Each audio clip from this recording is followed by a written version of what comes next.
And we're thrilled that you're here this evening, all of us together, and also that we're able to make this concert available much more widely this evening by streaming it live on YouTube and on Facebook.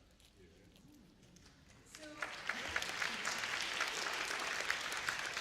tonight's concert, Panorama of Sound, promises an immersive mix of music, art, and more. Before we begin, I'd like to tell you a little about the work of art that inspired the concert this year.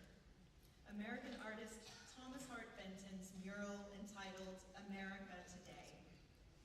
In 1930, Benton was commissioned to paint the walls of a boardroom for a new Art Deco building for the New School for Social Research, a center of progressive thought and education in Greenwich Village. He received no fee for this commission, but he was paid with eggs. Why eggs, you might ask?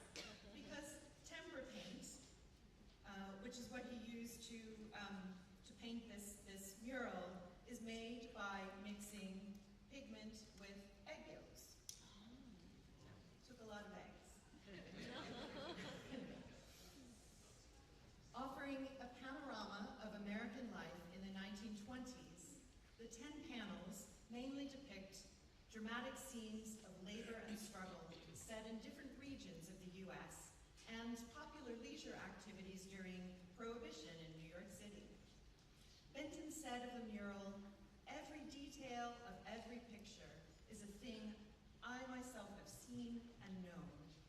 Every head is a real person drawn from life." Throughout the concert, projected images of each panel will be accompanied by descriptions, and here are a few notes to help you follow along. Each panel is made up of multiple scenes divided by silver-colored moldings that echo the Art Deco details in the New School building. Benton's dynamic style and colorful palette infused the paintings with restless energy. The figures' gestures and expressions are exaggerated, theatrical, even caricatured. The artist unifies the entire work by repeating the color red throughout. Despite many allusions to the economic despair and inequity caused by the Great Depression, which began in 1929, Benton's mural reflects the pervasive and optimistic belief in progress that characterized American culture during the 1920s. While modern technology was central to Benton's idea of progress, the many prominent, heroic bodies of workers reveal the artist's belief that progress was, in turn, dependent on manual and industrial labor. In the 1980s, the New School sold the mural to Equitable Life, which became AXA, who donated these murals to the Met Museum in 2012. So finally, I'd like to thank my colleagues in the Met's Access team, Marie Clapeau, Emily Haar, Jamie Song, and Rebecca Ada, and the many other staff at the Met who've made this evening possible. Thank you all. And most of all, I'd like to thank Dr. Leslie Jones, Executive Director of the FIL, and her amazing team, and especially all of our fantastic performers. Yeah.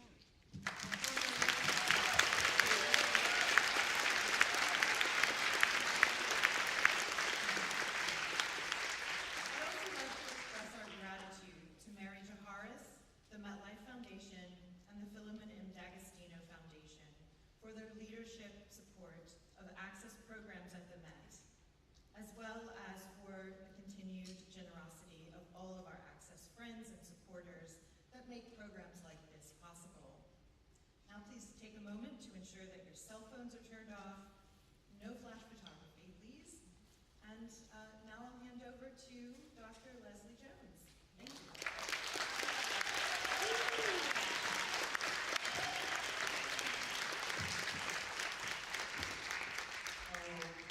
It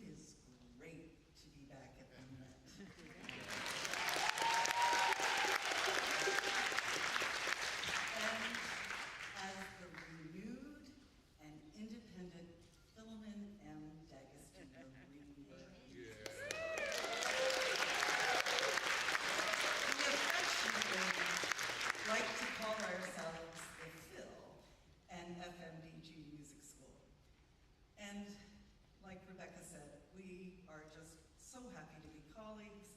We owe much gratitude to the Met for its unflagging faith in our collaboration of 25 years. Yeah. Yes.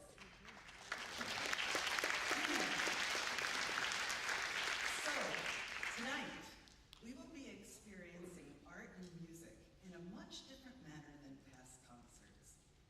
Through a grant award from the Creatives Rebuild New York initiative, we are very fortunate to have Anthony Vine, composer in residence, lit the film. Anthony has helped us reshape our look at the arts by attuning our ears to sounds around us, as well as musical concepts that enliven our sense of imagination and understanding of acoustics.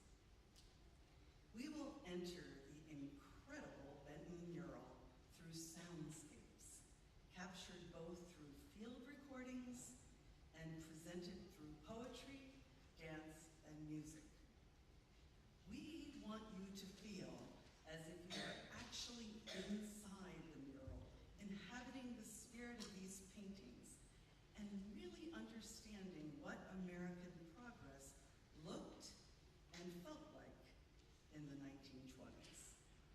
So, now, are we ready to embark?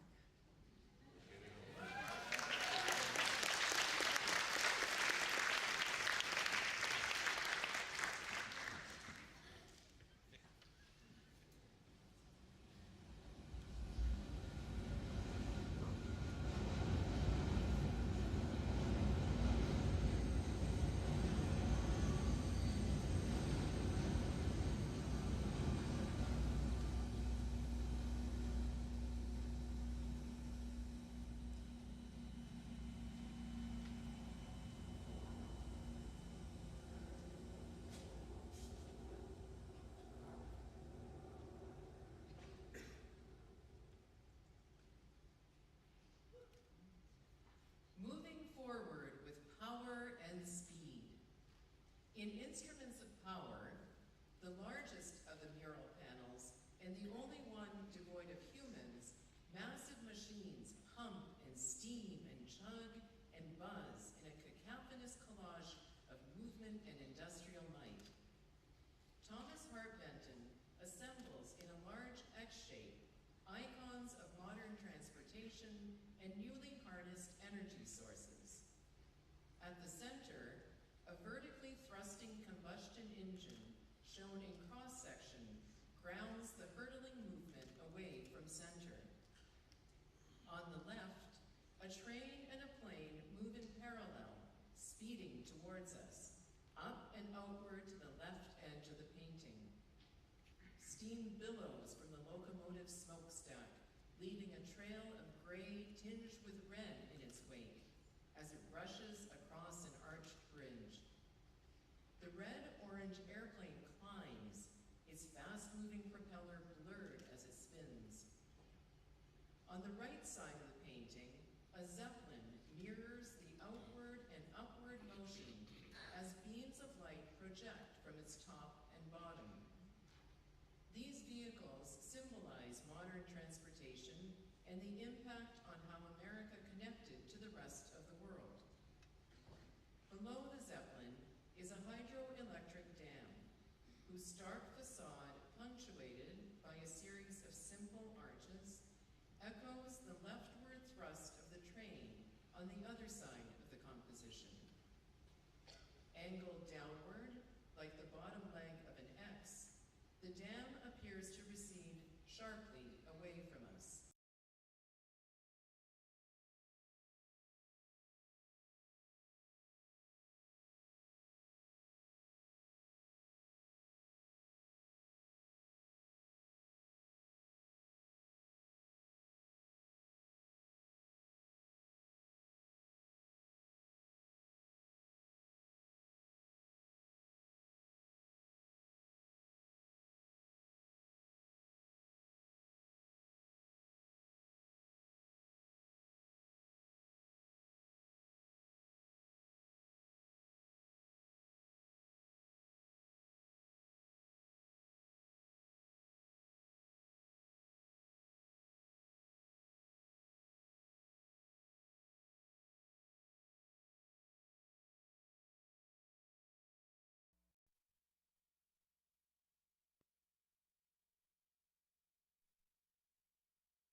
demand for which had skyrocketed in the 1920s.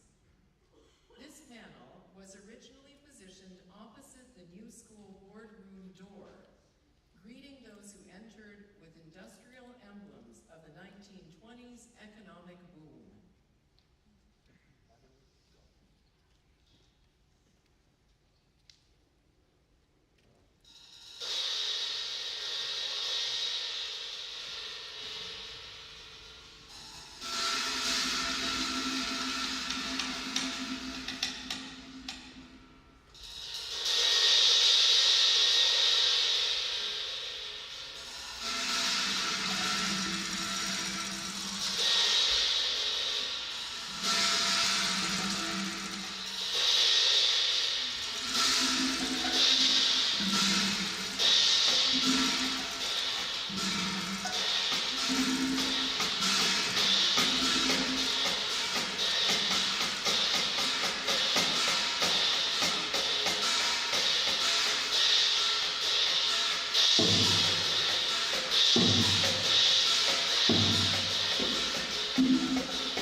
In steel, Benton captures the alchemy of steel production, in which solids are turned into liquids before being returned to solid form.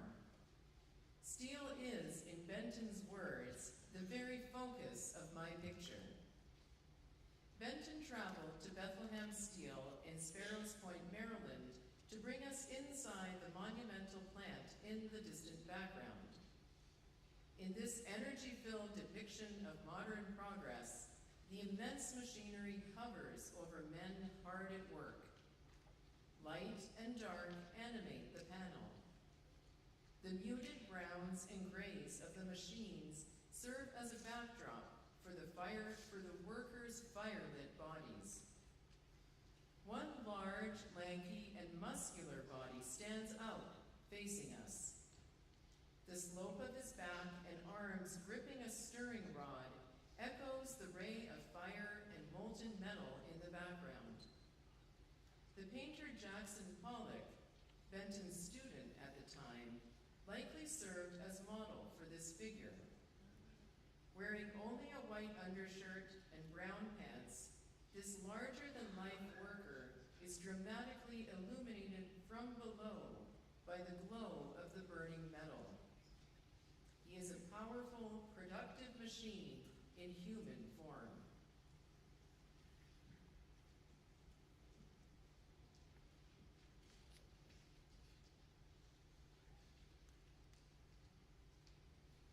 Steel yourself. Strength, stability. The feeling of steel is what I try to embody. The fire of passion, determination beating in my blood, filling my ears. I labor for recognition, for change. But the noise of opposition and of doubt has trained me to pause, pull back, hesitate. I'm trained to be cautious, but she says I should steel my resolve, that I should block out the noise. She tells me stories of tending fires both in the home and without. She labored to keep everyone fed, clothed, and upbeat. She told me of her grandmother beating the odds as she traveled alone by train to a better life, adjusting to labor in factories instead of home, steeling herself to support family, heating costs, food supplies, adjusting to the noise of a city at work and night, no sound of crickets to soothe her to sleep, beating back homesickness to make a life, a zest for adventure took hold, helping her teach her children to follow their dreams of steel for her son, working with heat, laboring to meld beauty with function, laboring to lessen her load while his sister sang. Both children aiming to provide, stolen youth caused their mother to grow up fast. Hearts heavy with appreciation, training to stop work, stoke her adventurer's soul. Do you understand? She asks, eyes alight with excitement. I think I do. Labor for love and practicality, we can teach ourselves to do both, to block out the noise of doubt and the idea that our hearts beat only for one or the other. Steel can be the structure of a train, made from the passion of the worker, passion stolen from the ideals of those not working with the same experience. The noise from outside can interfere with our own internal rhythm.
intensity and transformation. In Coal, Benton highlights the harsh reality of miners' lives and the industry's ties to modernity. An electrical power plant dominates much of the left side. The cube-like, rust-colored building topped by 4 black chimneys towers over a river. Billowing clouds of dark smoke escape from additional chimneys to the right. Across the river, at lower left, a large ship is docked. The dark smoke escaping from its tall white chimney echoes the steam of the train running parallel on land. Their presence, along with the mining carts coming out of the coaling station, alludes to the diverse means by which coal was transported across the nation for processing and consumption. The painting is populated by 3 figures in the foreground and about a half-dozen smaller silhouettes in the distance. The most prominent miner slumps under the weight of his pickaxe, his long hours of toil signified by his hunched back and food pail. Though large and muscular, he appears overwhelmed by his circumstances. Resigned to this fate, he descends the stairs to the shift below ground. The 2 miners behind him share his stoop posture, but all appear isolated from one another. Benton's somber composition reflects his empathy for coal miners in their struggles in a troubled industry. At center, the entrance to the fiery pit makes vivid the inherent dangers and hellish conditions they endure. Although demand for coal had skyrocketed during World War I, as mechanization allowed supply to reach record levels, in the 1920s, newly accessible sources of energy, especially petroleum products, caused demand to plummet. This panel is a sobering reminder that progress requires hard work in hazardous conditions from workers who often go unrecognized. The second piece in this next part of the program will not be performed.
The Open Road, Changing West, addresses how the booming oil industry transformed the American landscape. At the center, an oil derrick dominates and divides the composition. The crisscross framework of the tall, thin tower stands out against heavy, black smoke. To the right, a lone building represents a shanty town on the verge of dramatic change, as the modern gas pump, replacing the old-fashioned hitching post, and the parked car hint at the arrival of oil. In the background, a cowboy on horseback tends his cattle. The blue sky and sandy yellow earth evoke the hot, dry, expansive landscape of the Western Plains. Yet the cowboy is relegated to the distance, alluding to the demise of rural frontier life. In contrast to the quiet plains, furious activity enlivens the left side of the painting. Surveyors search for oil, and airplanes crowd the sky, rushing to discover new energy sources. In the foreground, sparks fly as a red-shirted worker solders a piece of pipeline. The black smoke billowing across the composition bellies the scene's optimism. Carbon black, created by burning oil, was in great demand, especially for use in automobile tires. For Benton, this production was a harbinger of the environmental cost of progress, a metaphor for the great, wasteful, extravagant burning of resources for momentary profit, and the mighty anarchic carelessness of our country. At the bottom of the panel, Benton represents the diversity of the boomtown with 4 figures: a cowboy, a Native American, a blonde woman whose tawdry cosmetics suggest she is, in Benton's words, one of the town's adventurous girls, or prostitutes, and a person whose dress appears Asian. Like the cowboy, they are marginalized, standing apart from the town's wealth and progress.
Unlocking and locking. Doors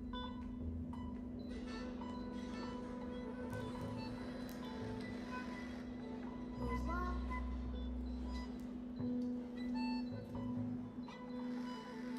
Door unlocked.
want to take this quick opportunity to personally thank Dr. Leslie Jones and Danya Sakis for keeping music alive for the blind community.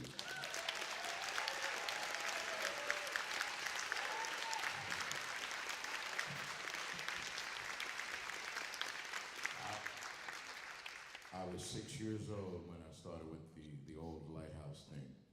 And when they went down, the first thing I thought of was all of these beautiful, beautiful young people.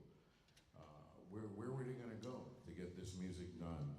And Leslie and Dahlia said, don't worry, we got this. So now we have to fill. And about, they were just getting really, really started, and then the COVID hit. And that was kind of a blessing in disguise because they were able to really spread the word internationally through this COVID. But, you know, a lot of catching up to do. So please find it in your heart to donate, donate, donate. And one of the beautiful things I just found out today, that their prize student, one of them, and we hope all of these young people can be like this guy. Mr. Matthew Whitaker graduated from Juilliard today.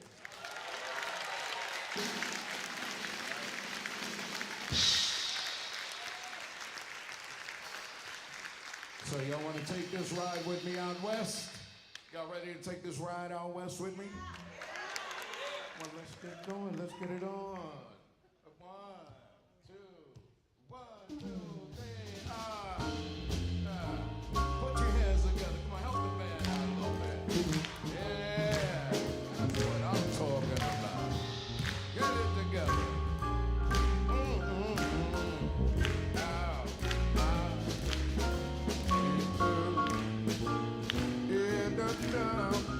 Get that convertible on. Get the top going, and you say, if you ever plan to move west, travel my way, check that highway, that's the best. I want you to get your kicks on Route 66. Well, it winds from Chicago to LA, more than 2,000 miles on the way. Get your kicks on Route 66. Well, you go to St. Louis, Joplin, Missouri, and Oklahoma City looks mighty pretty. See Amarillo, Calvin, New Mexico, Flagstaff, Arizona, don't forget Winona, Kingman, Boston, San Bernardino. Once get hip to this timely tip. When you make that California trip, oh, get your kicks on Route 66. What do you say, mommy? Go, baby. Help her out, come on. Oh.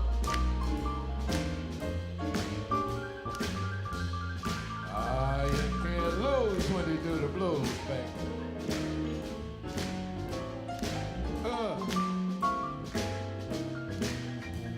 I call her Mamiko with the Japanese soul, baby.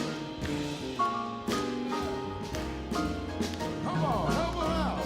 Don't give up on her. Woo!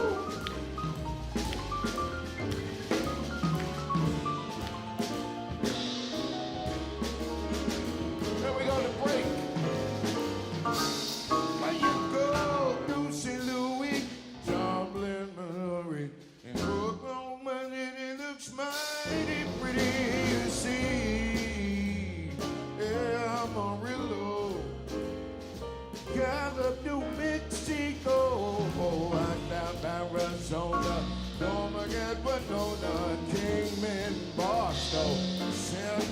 day no one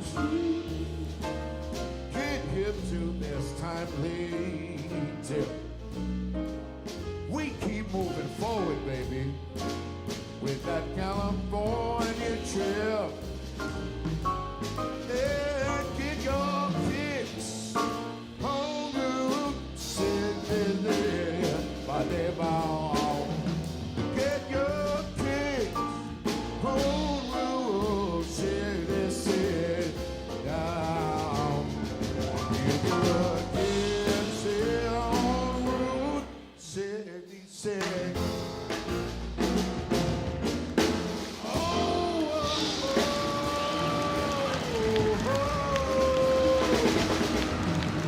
See you next set. Thank you. Come on, Leslie. Come get it.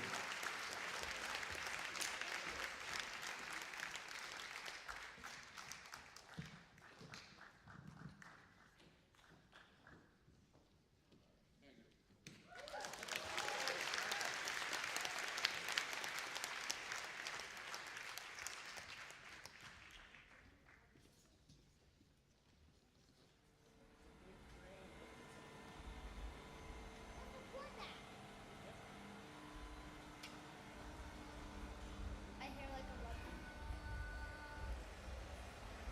I have to note that it's coming on. Yeah.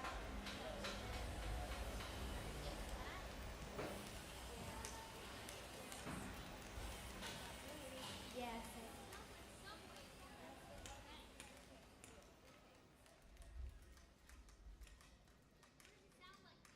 Sounds like a drum circle.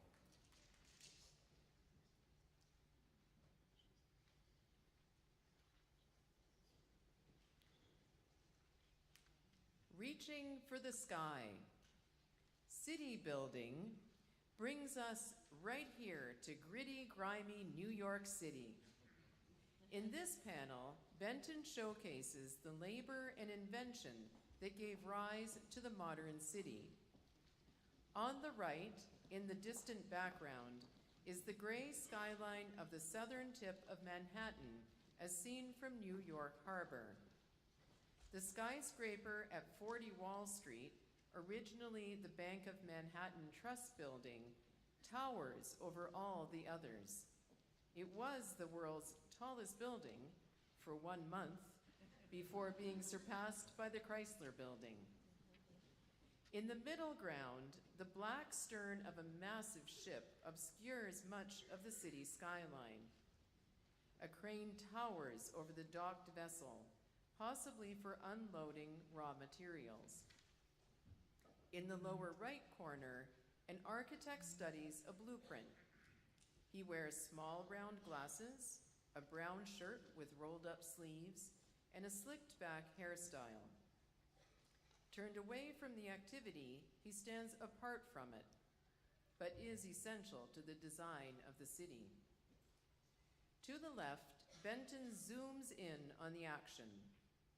3 men labor vigorously, surrounded by machinery and construction equipment such as a loader and a jackhammer. In the foreground, a white man in an ivory or possibly dirty shirt faces us, his expression obscured by the peak of his cap. His bulging muscles, twisted body, and rolled up sleeves attest to his strenuous task. Immediately behind him, we see the back of a red-shirted laborer. Standing above, a lanky, muscular black man wearing a white undershirt operates a drill. He is as tall as the buildings under construction behind him. City building represents the transformation of the United States from a rural to a more urban nation, but it is also an expression of Benton's appreciation for the American worker.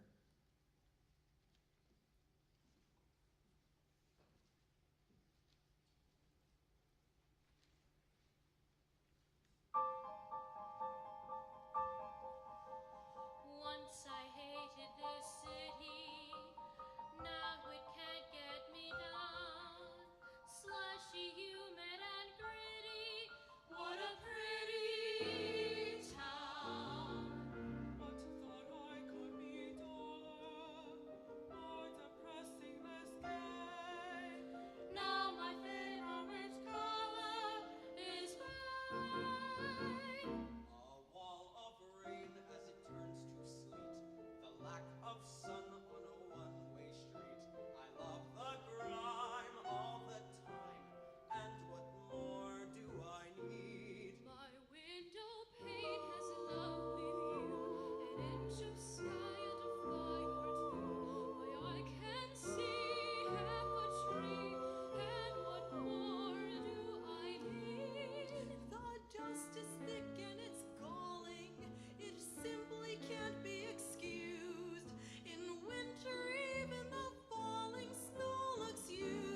sun-child running wild upstairs.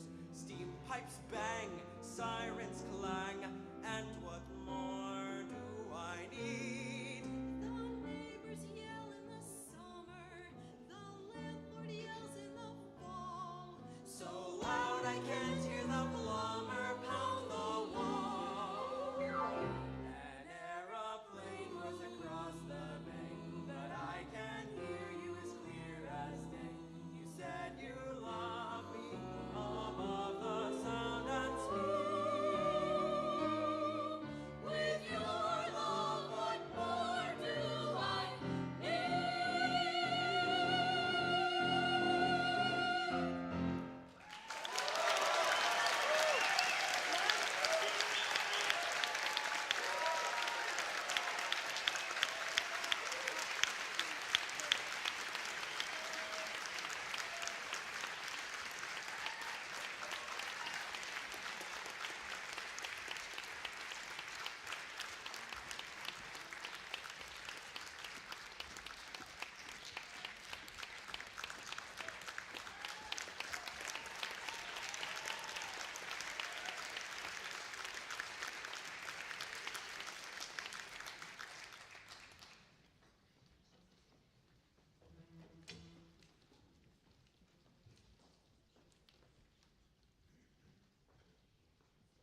Together in Transit.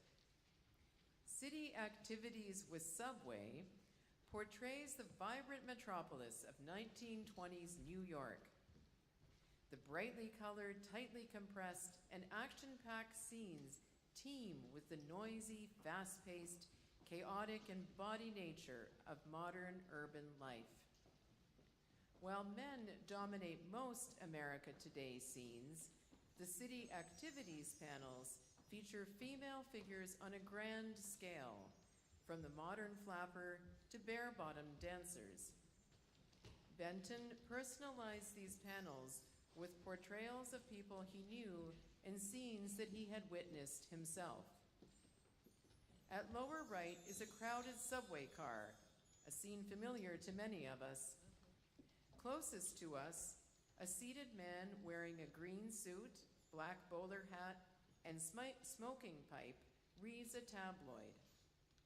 Receding away to the right are three more seated male riders.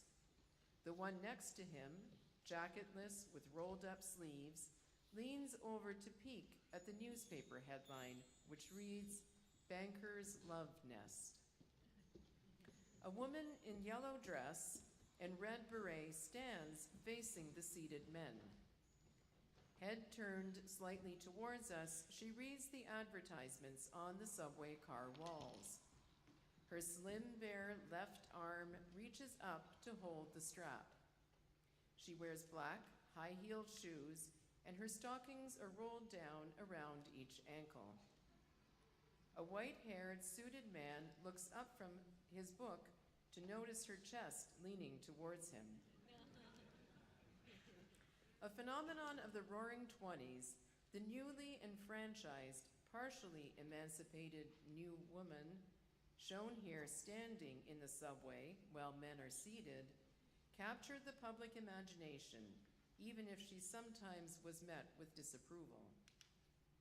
Above the subway scene, an audience of men cheer on two boxers in the ring. At upper left, two burlesque performers in flimsy red dresses writhe provocatively as they dance the shimmy shake. The one nearest to the viewer bares her bottom to the audience and flings her head back with wild abandon. Below and just to her right, an evangelical preacher raises his arms, imploring his flock to avoid temptation. Mirroring the dancer's gesture, he throws back his head, which appears nearly to rest in the curved lower back of the striptease artist. A sign on his pulpit reads, "God's love," countering the neon lights outside the theater above that promise 50 girls. A woman in pink kneels, her arms and face raised towards the preacher. Her skyward-reaching pose mirrors the preacher's ecstatic gesture, but also echoes that of the weary strap hanger at the right. In the background, signs signaling sale and closing signal economic troubles. In this next section of the program, we will begin with Little Italy, 1930.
what instruments taught me.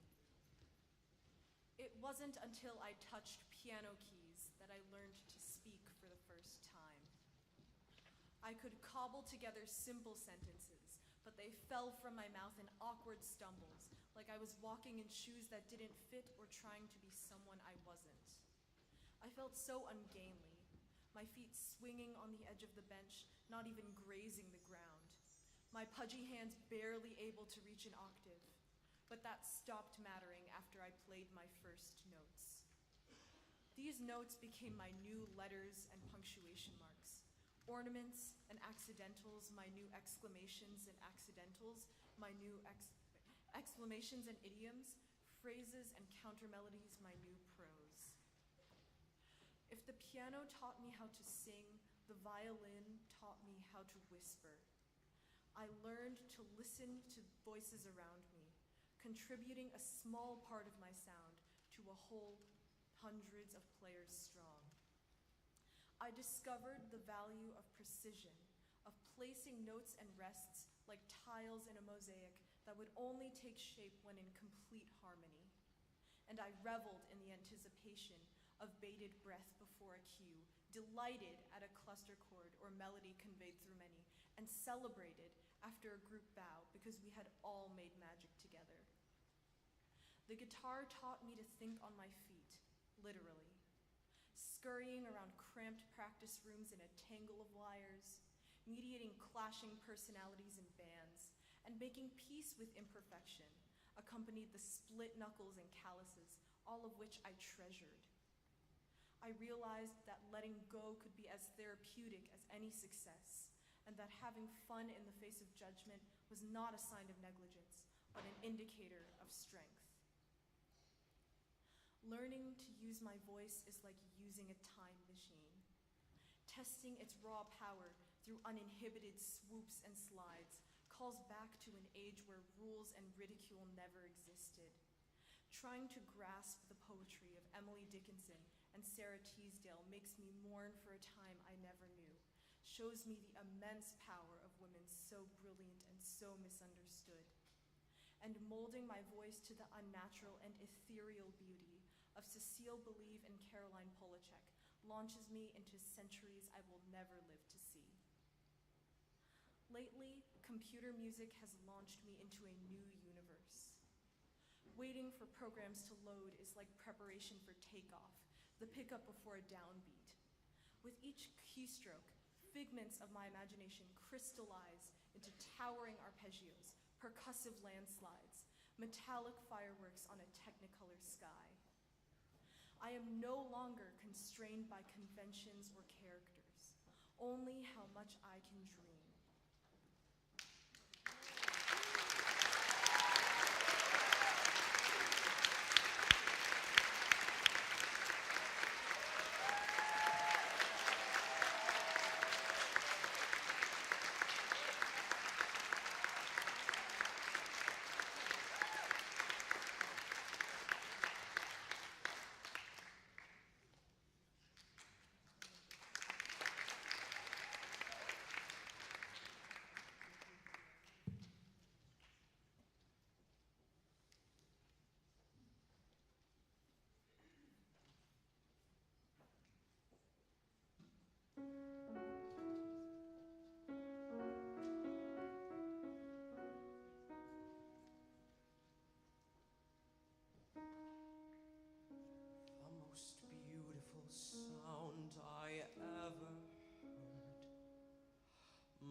a girl named Maria, and suddenly I found how wonderful a sound can be. Maria, say it loud, and there's music playing. Say it soft, and it's almost like praying. Maria, I'll never stop saying Maria. Maria, Maria, Maria, Maria, Maria.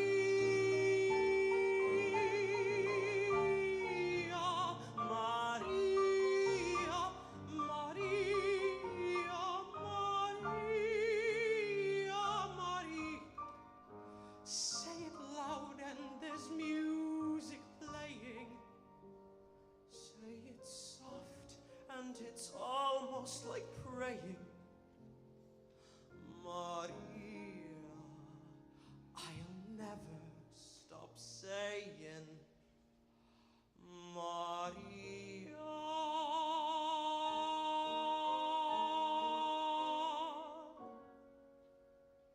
The most beautiful sound I ever heard.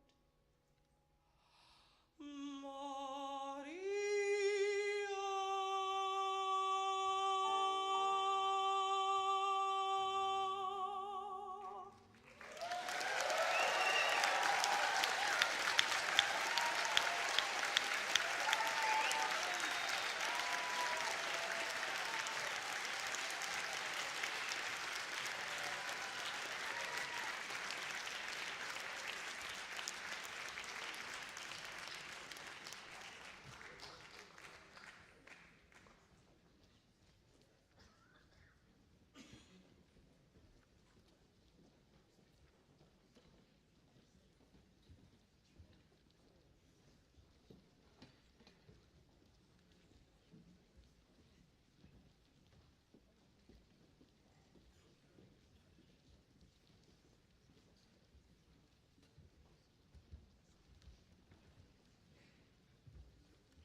So I'm Travis Howe, and I get the incredible privilege to be chairman of the board of this remarkable music school, and a chance tonight to celebrate our 25-year partnership with the Met. And I don't know about you, but it feels great to be back.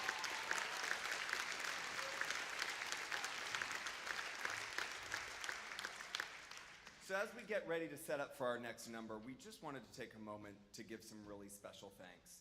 And first, our thanks we want to go to the Met. As you've heard tonight, we've had a 25-year relationship with this amazing institution. And we want to thank a couple key people that have made tonight possible. First, Lennox Rose and her tech team here at the Grace Rainey Rogers Auditorium. And in addition to that, Emily, Marie, and Rebecca McGinnis from the Met's Accessibility Division. You make art possible for those who might not be able to see it, but can enjoy it just like the rest of us. And in addition to that, I also want to acknowledge the Phil's team and its faculty. You have seen here tonight the courage, dedication, and commitment from what I would like to call one of the mightiest staffs in Manhattan.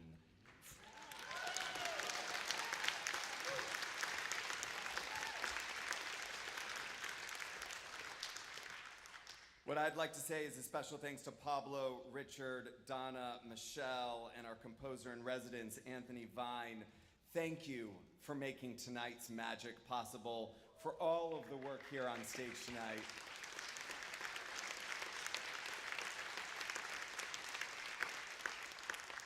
And certainly a heartfelt thanks goes to Dr. Leslie Jones and Dr. Dahlia Sakas.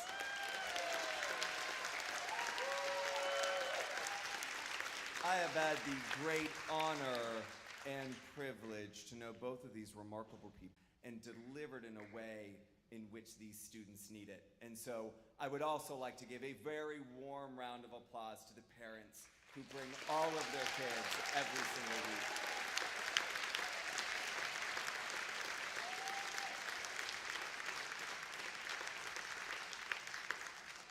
So for those of you who are seeing the film for the very first time, you are getting just a taste of the magic that this school delivers, not only to the students, but you sitting in the audience. And for those of you who have been here once, twice, 3 times, or in my husband's case, last 20 years of experiences, this is a school that once it finds its way into your heart, it is certainly tough to shake. So on behalf of me and the board of directors, we are thrilled that you are joining us here tonight. And we have just one more segment left. So with no further ado, we would love the opportunity to say thank you for joining us this evening, and more importantly, we look forward to seeing you next year.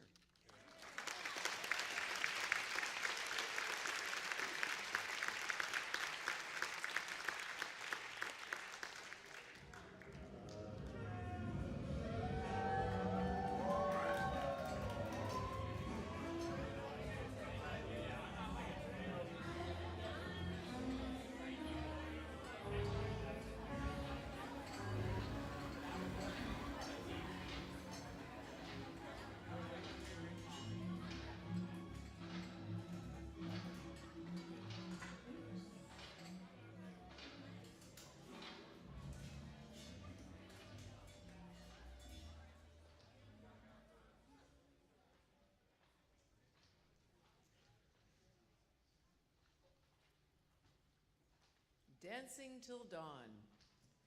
Like the previous panel, City Activities with Dance Hall evokes the raucous sounds, unerring rhythm, and fast pace of jazz-age New York, checked by sobering references to the emerging realities of the Depression.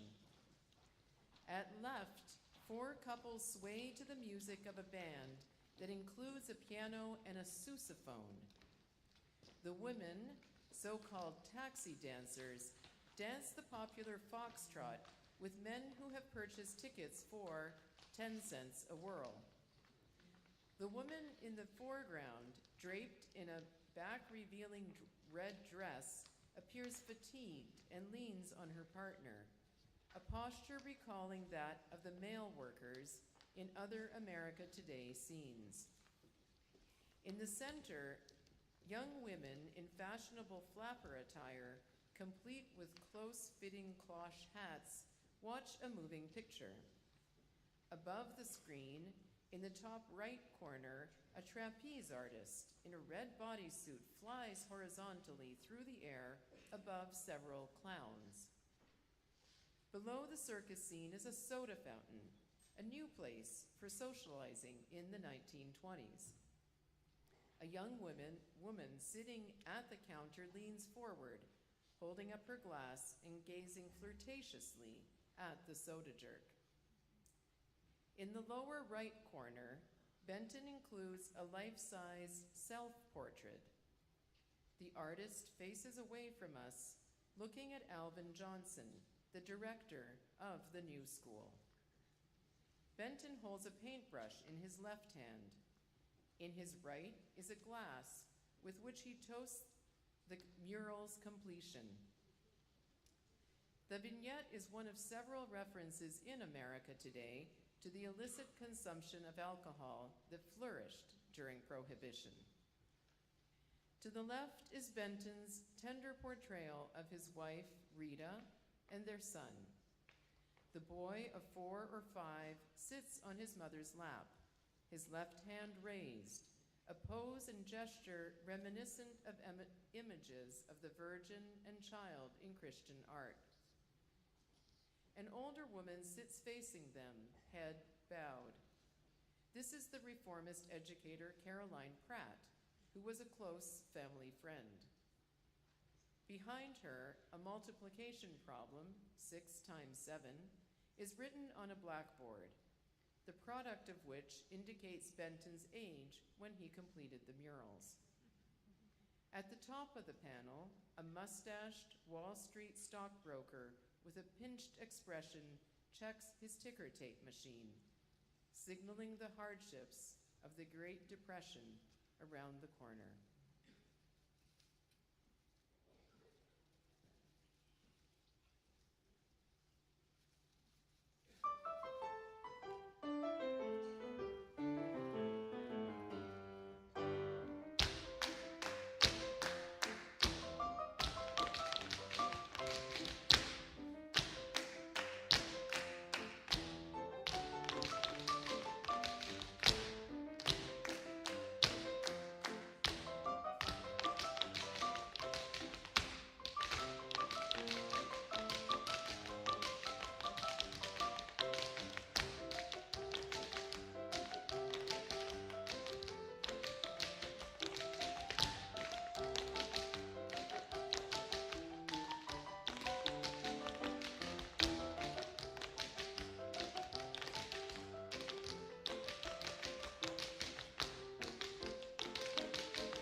going to do Don't Need Me to Thing If It Ain't by Got That Swing by Duke Ellington. And I just wanted to say that when I was at Indiana University many years ago, I won't tell you how many years, I met Duke Ellington, and believe it or not, my dad had had him as a patient also. So I told him that, and he just couldn't believe it. But it was he was a wonderful person to talk to, and I'm so glad I met him before he passed on. So this is one of my favorite numbers. It's called the Don't Need a Thing If It Ain't Got That Swing. And I hope you enjoy it. Let me know when you guys are ready.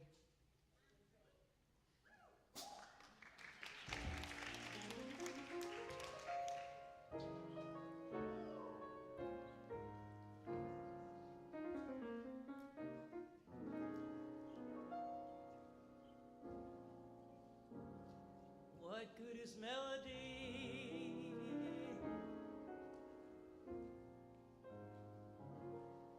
What good is music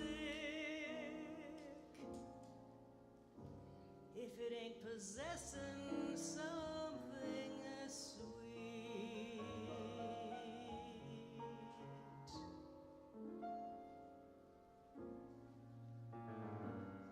It ain't the melody. It ain't the music. No, there's something else that makes the tune complete. A 1 and 2 and a 3 and oh, don't mean a thing if it ain't got that swing. Do what, do what, do what, do what, do what, do what, do what, do what. Oh, it don't mean a thing. All you gotta do is sing. Do what, do what, do what, do what, do what, do what, do what, do what. It makes no difference if it is sweet or hot. Just give that rhythm everything you've got. Oh, it don't mean a thing if it ain't got that swing. Do what, do what, do what, do what, do what, do what, do what, do what. Shoo-ba-doo-ba-doo-ba-bee-ba-ya, shabba-da-ba-bum. Do what, do what, do what, do what, do what, do what, do what, do what. Shee-ba-bum-bum-bum, shee-ba-bum-bum-bum, ba-ba-da-dee. Do what, do what, do what, do what, do what, do what, do what, do what.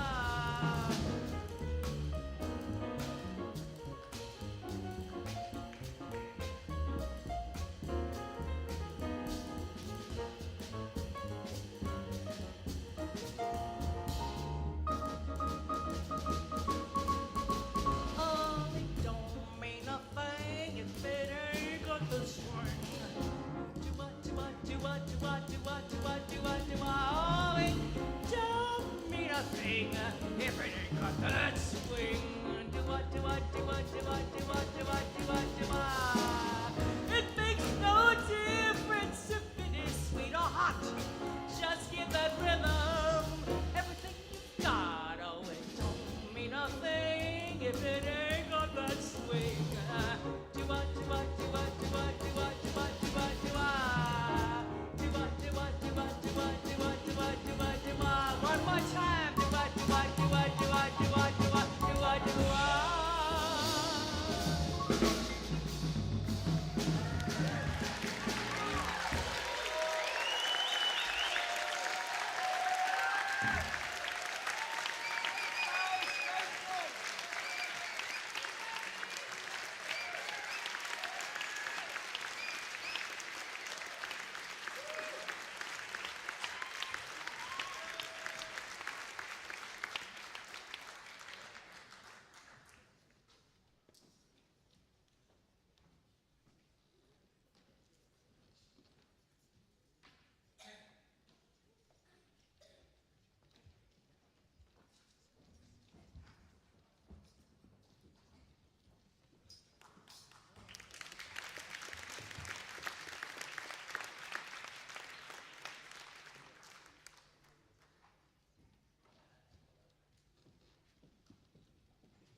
Just a quick Mamiko Watanabe on piano.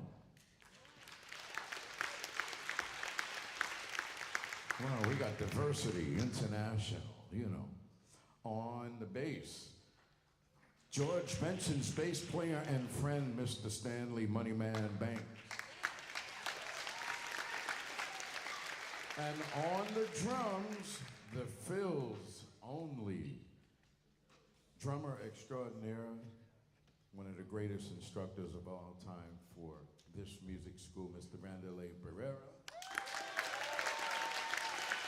Yeah, that's right, we got blind and sighted, women, men, and our feature on this particular is the man that seems like he's the hardest working man around, Mr. Richard Wright.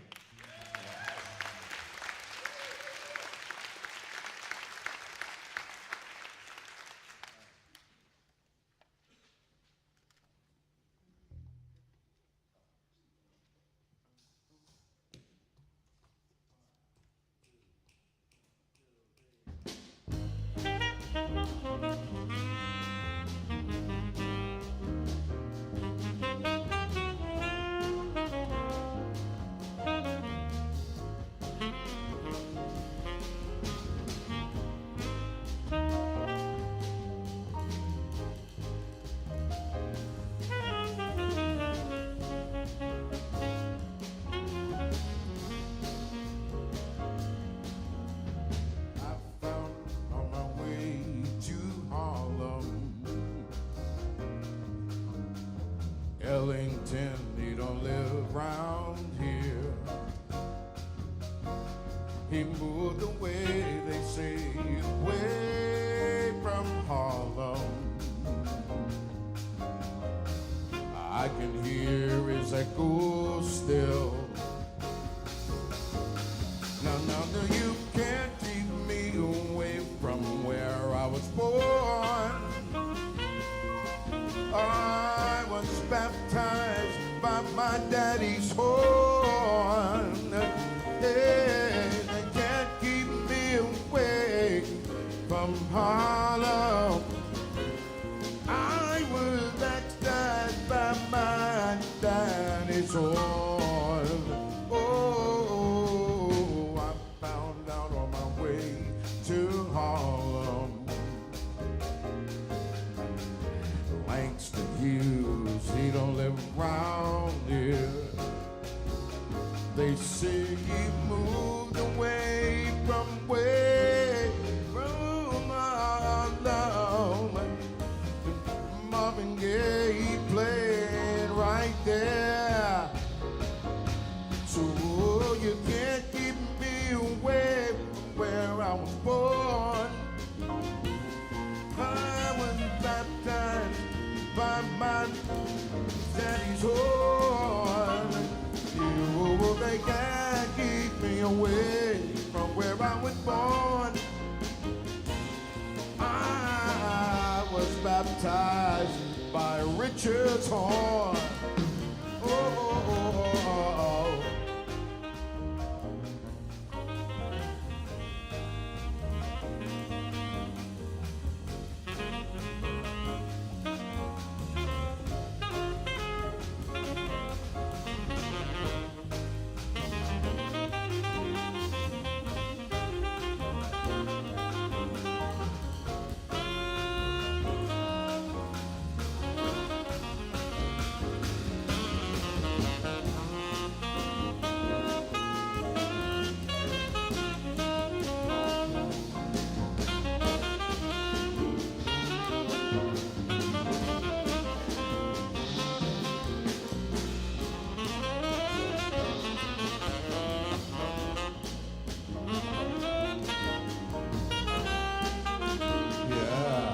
Mr. Richard Wright. I found on my way to Harlem. Ellington, he don't live around here. They say he moved away, far away from Harlem. I can hear his echoes real clear. Now you can't keep me away from where I was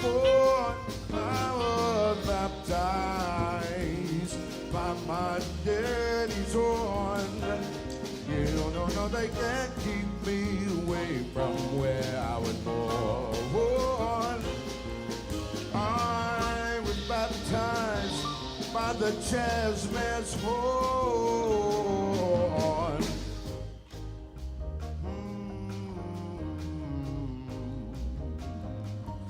Say, here comes the A train. Oh, here comes the A train. Yeah, yeah, yeah, yeah. Oh, please continue to spread the word about this great, great, great new place for these young students to get up here and do this thing. This night made me cry. These kids are wonderful. And we need you to spread the word, donate, and keep Leslie and Dahlia going so that they can keep music alive for us. Train will take the train. Yeah. Dahlia, Leslie, I love you. Thank you.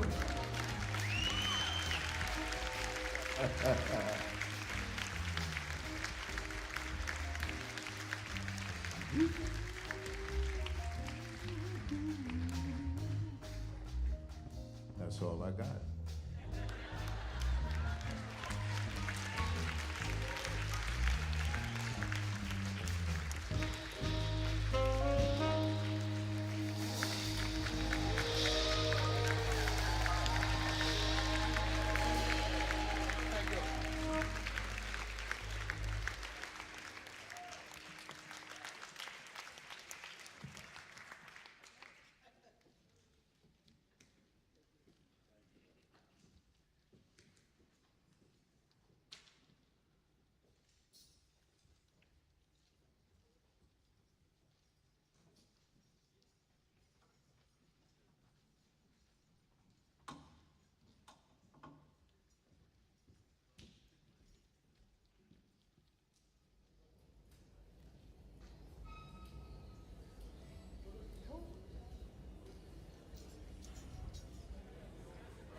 Silence is golden. Outreaching hands tempers the effervescence of the other panels. As Benton was finishing the mural in 1931, the full impact of the economic crisis resulting from the 1929 stock market crash was becoming evident. He added this 10th panel, a narrow, horizontal strip above the boardroom door, across from instruments of power. We see only the hands and forearms of people desperately clamoring for coffee and bread or grasping money. The disembodied hands are set against a strip of blue sky, only interrupted by a building with barred windows that suggests both a prison and bank. At far left, loaves of bread are stacked, and hands pour coffee from a silver pot into a cup. At the center, the hands of people standing in the bread line reach for the coffee. By 1931, 6 million Americans were looking for work. Even those who remained employed saw their wages decline and buying power drastically decrease. Many had to stand in long bread lines to feed themselves and their families.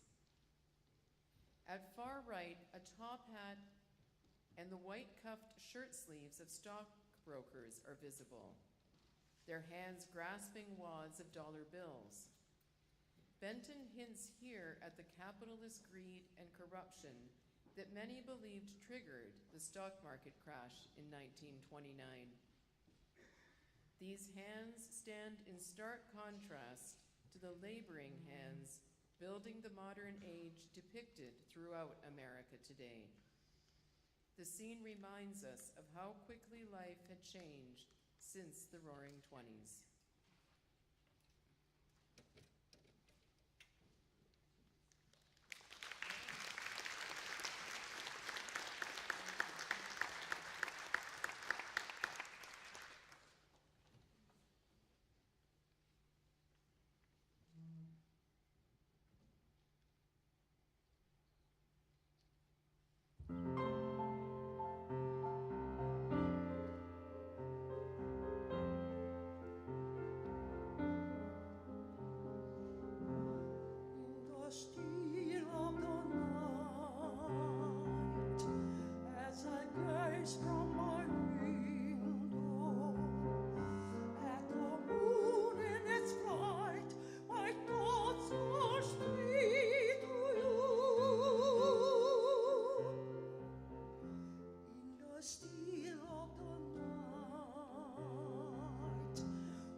the silence of my mind is deafening. Come and find me here.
Thank you, everyone, so much. We're sorry it's a little late, but the panels dictated it.